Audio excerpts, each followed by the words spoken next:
আমরা যে জ্ঞান অর্জন করবো, আমরা সবাই চাকরি বাকরি করবো, সবাই বিভিন্ন পজিশনে যাব, কিন্তু আমাদের নিয়মটা যেন সহি থাকে। বিগত 16 বছরে আমাদের ইসলামের সিম্বল, আমাদের যে অধিকার কেড়ে নেওয়া হয়েছিল, এবং এখানে আমাদের উপর সাংস্কৃতিক ভাবে আমাদের উপর এক ধরনের কালচারাল হেজিমনি, সেটা হচ্ছে কলকাতার যে সংস্কৃতি, সেটা আমাদের উপর চাপিয়ে দেওয়ার চেষ্টা করা হয়েছিল।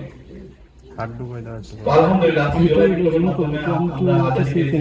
আজকে আমরা স্বাধীনভাবে কথা বলতে পারছি। দেশের মুসলমানরা আজাদী পেয়েছে এবং সকল মানুষ আজাদী পেয়েছে, সকল মানুষ মন প্রাণ খুলে কথা বলতে পারছে এবং আমরা ইসলামের কথা বলতে পারছি।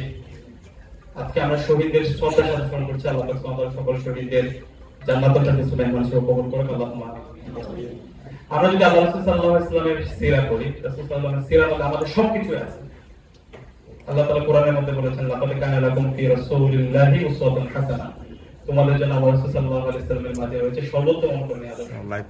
আমাদের ব্যক্তিগত জীবন, সমাজ জীবন, রাষ্ট্রীয় জীবন, সব জীবন, প্রত্যেকটা কথা আল্লাহ রাসূল সাল্লাল্লাহু আলাইহি ওয়াসাল্লামের জীবনের মধ্যে আমরা খুঁজে পাই। আমরা যদি আল্লাহ রাসূল সাল্লাল্লাহু আলাইহি ওয়াসাল্লামের জীবনে দেখি, তিনি সবচেয়ে বেশি ফোকাস করেছেন জ্ঞান অর্জনের উপর। রাসূল সাল্লাল্লাহু আলাইহি ওয়াসাল্লামের উপর যখন ওহী নাযিল হয়, প্রথম যে ওহী নাযিল হয় সেটা হচ্ছে ইকরা, সূরা আলাকের প্রথম পাতায়, পড়ো তোমার প্রথম নাম, যিনি তোমাকে সৃষ্টি করেছেন। এবং আমরা দেখতে পাই ইসলামের ইতিহাসে যে প্রথম যুদ্ধ, বদরের যুদ্ধ, সেই বদরের যুদ্ধে যে বন্দীদেরকে রাখা হয়েছিল, বন্দীদেরকে যখন মুক্তি দেওয়া হয়,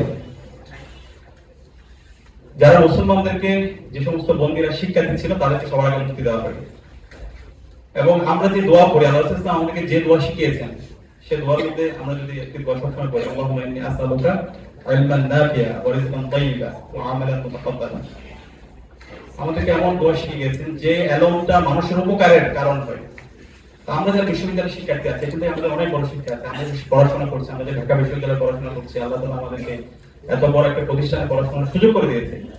আমাদের এই এলম, আমাদের এই জ্ঞান অর্জন যেন সমাজের কল্যাণের কারণ হয়, উপকারী জ্ঞান। আমরা দেখতে পাই আমরা অনেকে শিক্ষিত হই অনেক বড় বড় জায়গায় যাই, কিন্তু আমাদের এই এলমটা মানুষের উপকারের কারণ হয় না, মানুষের অভিশাপের কারণ হয়। এখান থেকে শিক্ষা হচ্ছে আমরা যে জ্ঞান অর্জন করবো, আমরা সবাই চাকরি বাকরি করবো, সবাই বিভিন্ন পজিশনে যাব, কিন্তু আমাদের নিয়মটা যেন সহি থাকে।